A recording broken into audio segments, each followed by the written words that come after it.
Hey everybody, what's happening? Hope you guys are doing good today. It is September 13th, and my name's Bo Willette, and this is the Morning Devo with Bo. If you're interested in getting through the Bible and you've never done that before, then hey, this is the right place. This is the place to do it, where we actually just go through the Bible.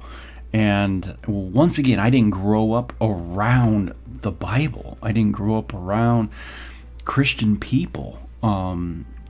They might have been in my community, and I'm sure they were.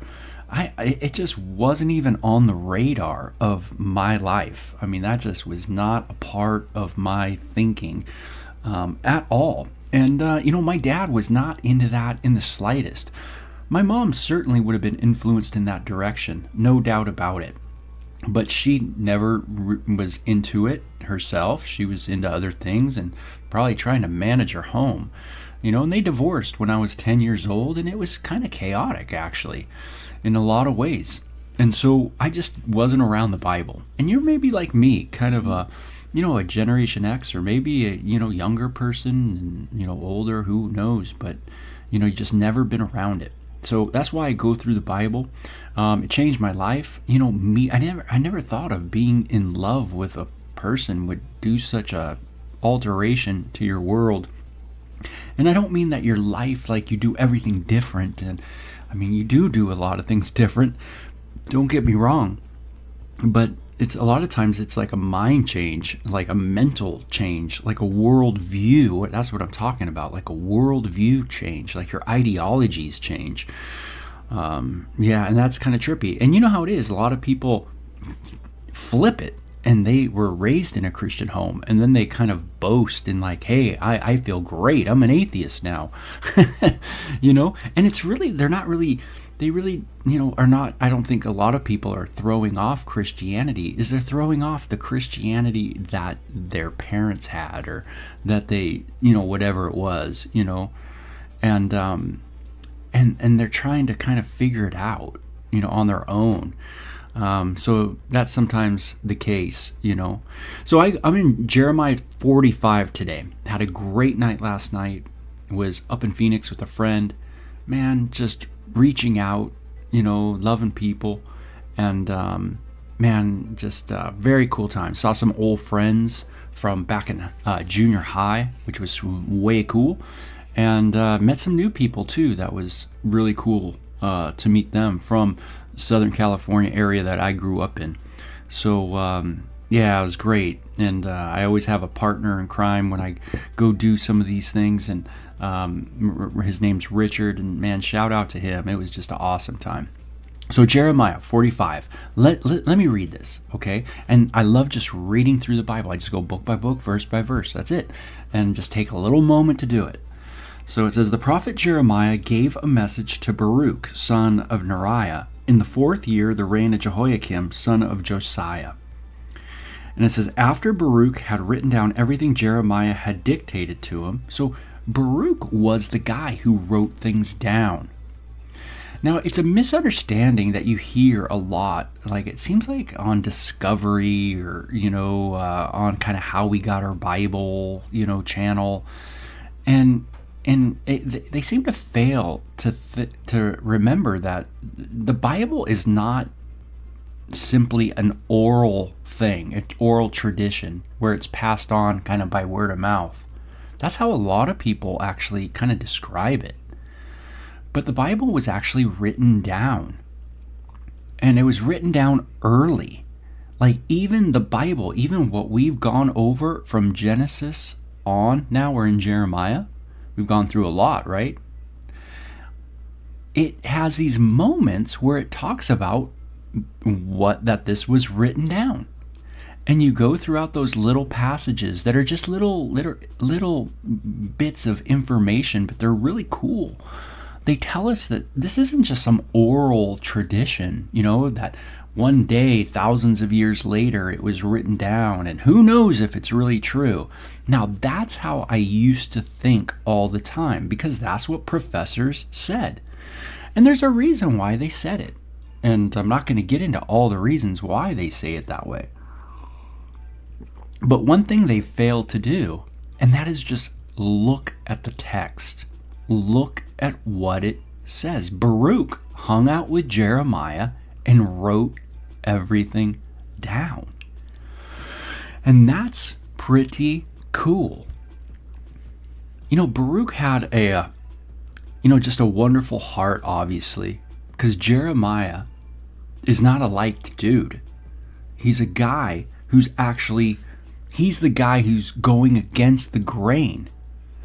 The culture is going boom that way, right? Everybody's moving that way. The masses are being moved by all this government power in Jeremiah's day. And Jeremiah's the dude who's actually going the other way. He's the guy who's saying, no. And isn't that interesting? That's like Jesus. It's like you go down the list. Moses, Isaiah, right? Paul the Apostle. You go down the list of biblical characters and you see that this is just the nature, in a sense, of the beast. Meaning you gotta be a living fish to go upstream. To go downstream, you can just die and you'll just roll downstream. You'll just go. But really, to go against the current, which Baruch was a part of, you really have to make a decision. And Baruch did. He said, hey, you know what? I'm going to follow Yahweh. I'm going to follow God. And the way I'm going to do that is to associate with those that are on this call, this mission from God. I'm going to follow them. And so it makes me think of our life, this morning. Am I like a Baruch where I can, get with someone else who's following God and say, hey, how can I help you? What can I do, to help you? Because could Jeremiah write it down with everything that was going on? I mean, put in a giant mud cauldron to die? Left to die? Put in a jail to die? A dungeon kind of thing?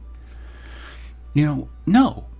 But Baruch was a guy who saw the need and knew that this is where he needed to be. But it wasn't without, a price. It's not like you just get into that zone of ministering to, in God and everything just falls in line and your life's just, oh man, everything's great. There's great moments, and the moments are ones because of what God's doing, and that he would use a guy like me or like you. Like, man, who am I? Man, I'm far worse than you think I am, as Charles Spurgeon once said, right? Yeah, who are we? None of us are, righteous. We've been made righteous, clothed with the righteousness of Messiah, Christ. That's what the word Christ means, Messiah. We've been given a righteous standing with God based on our faith in him through grace. It's his grace alone. How cool is that? That we get to serve. So we don't serve in our own flesh, in our own, like, I got it together, I can do it. We serve by surrender, right? By saying, God, I don't have it together. I need you to do something in me, move me, motivate me, and may you get the glory. Not me, but you get the glory. So Baruch was this guy who really set his face like flint to follow the Lord. And he wrote everything down. And that should give us great, great confidence. And it says, this is what the Lord, the God of Israel, says to you. You have said, I am overwhelmed with trouble. Haven't I enough pain already? And now the Lord Yahweh has added more. I am worn out from sighing, and I can find no rest. Hey, it's a time of war. It's a time of devastation in Israel. Baruch is so tired. You get that vibe. He's overwhelmed with trouble. Jesus says in the book of John, I think it was John 16:33, right? Where he said, in this world you will have trouble. And he says, I've told you these things that in me you may have peace. Notice it's in me you will have peace. You didn't say out there you're going to have a lot of peace. But he says in here you can. Out there can be a lot of trouble, Baruch. But in God you can have peace. We can find that rest, in God. But notice Baruch, there's the reality of life. There's the reality of challenges. A Christian isn't some person living in some fairy tale world where everything's going down and you're like, oh, this is great. I am great. Oh, I am just feeling chipper. No. A person who's a Christian has a real grasp on reality, meaning a new set of eyes to see reality with. But it doesn't mean that there is void of trials and tribulations and even death, right? And notice, he says, haven't I enough pain already? Here I got to go through more. Haven't you ever had that vibe with God? Jeremiah's had these kind of complaints with God. I thought you said that I'm going to be okay, but I don't feel okay. Getting thrown in jail getting beat or, getting laughed at and mocked and, people wanting to kill me in the government. That doesn't seem really good. And when we saw in Jeremiah that when governments, want to get rid of people, they have a way of silencing people. Whatever way it is, right? They got a way, to get you to be quiet. And man, they certainly wanted to do that with Jeremiah and Jesus and etc., etc., that kind of thing. But it creates a lot of pain. Again, you're that fish that's going upstream. And so he says, the Lord has added even more pain. I've heard it said that, becoming a Christian doesn't relieve you of trials and tribulations. It actually has now invites it, right? It puts you in, and I totally can see it. Because as a secular atheist, progressive guy growing up, all you want to do is bag. Whenever you hear about Christianity, you just want to rip on Christians and bag on them and the way they look and the way they talk and, the where they live and everything like that and the things they do, It's like you have like this disgust, for Christianity. And it's kind of weird when I think back on it. I go, man, that's so true, We have this kind of, but we're just moving with the culture. We're just going, any dead fish can go downstream, man. We're just going down. It really takes someone living, to go against it. You think of guys like Martin Luther King Jr., and you think of, the difficulty of walking down a road where people hate you. And, it's just unbelievable. To think that people want to bomb your house and kill you and take you out, and just think that even today, in our day, there are people that really people want to get rid of, and they have a disdain in their heart for them. Well, Baruch saw all that, and man, he cried out to God, right? I'm worn out. I'm tired. I'm tired of being depressed. And I want to just point out another thing that I think is important about the passage, and that is, Baruch was in a place where he could sympathize with Jeremiah, the person that he was with in ministry. And I think that's cool, and it really begs a question to me. And that is, do I just minister with someone, or do I sympathize with them? Can I get into their world and feel maybe a little bit of what they feel? Do I have that kind of heart to do that? Or is my ministry a distance one? And you got to look at your ministry. Is it like that distance thing? Oh yeah, I'll minister, but it's I'll only use a microphone, so you're not really with me. That kind of safe place, right, where there's that distance. Or like Baruch, are you there? Jeremiah's depressed. Jeremiah's feeling it. You're feeling it too. So cool.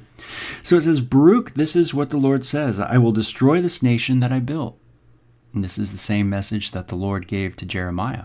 But it's also true that the Lord was touching many people's hearts, not just Jeremiah.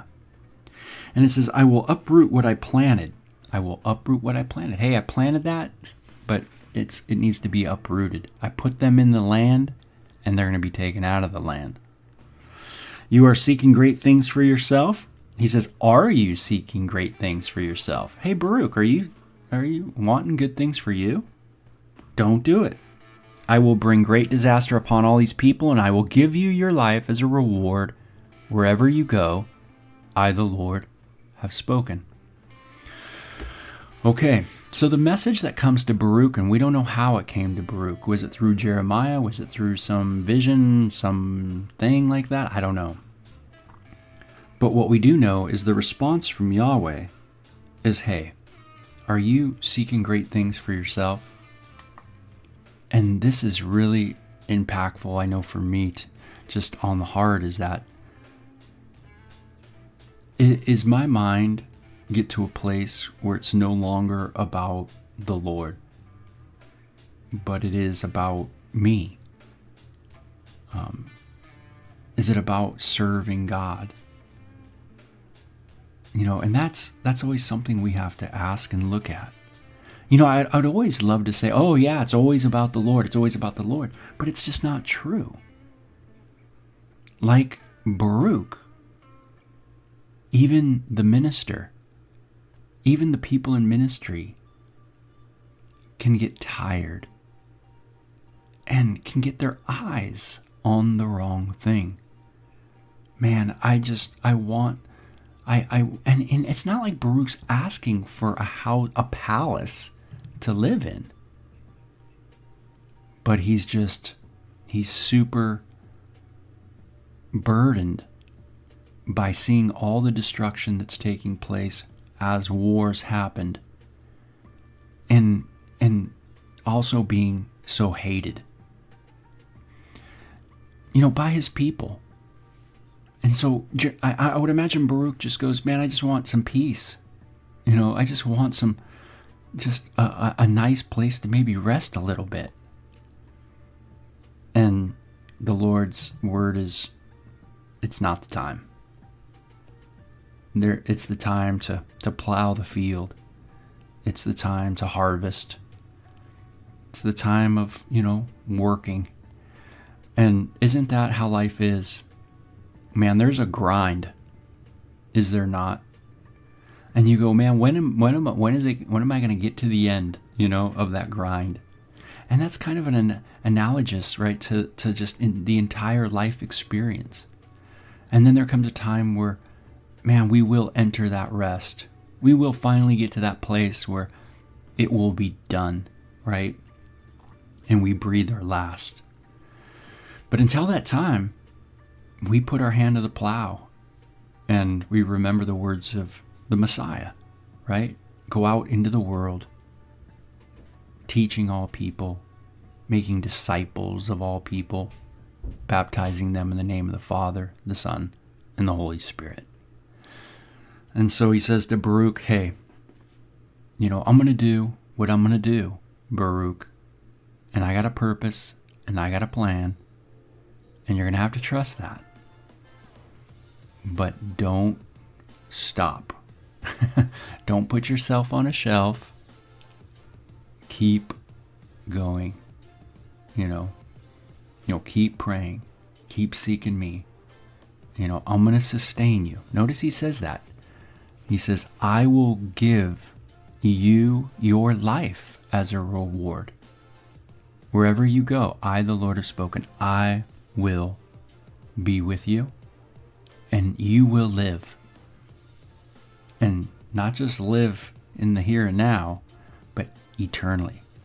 I mean, that's the best words anybody can give you at any time. You will live eternal life, right? Jesus says, he who believes in me will never die. Woo! Man, that's great. And you know what? You don't want to live eternally in this body because it's falling apart. You want a new one. And and Jesus won that for you too, right? He won you a new body. So that's cool. So, hey, how's it going, Paula, Tina, and Laura? Hope you guys are doing well. Thanks for joining me, too. So it's a short passage, Jeremiah 45, super short. That's it on this guy Baruch. But there's some good things there for sure. So, hey, late night, hanging out with the crew up in Phoenix. Had a great time. And back again in Tucson. And anyway, we'll see you guys later. Have a great weekend, okay? Bye-bye.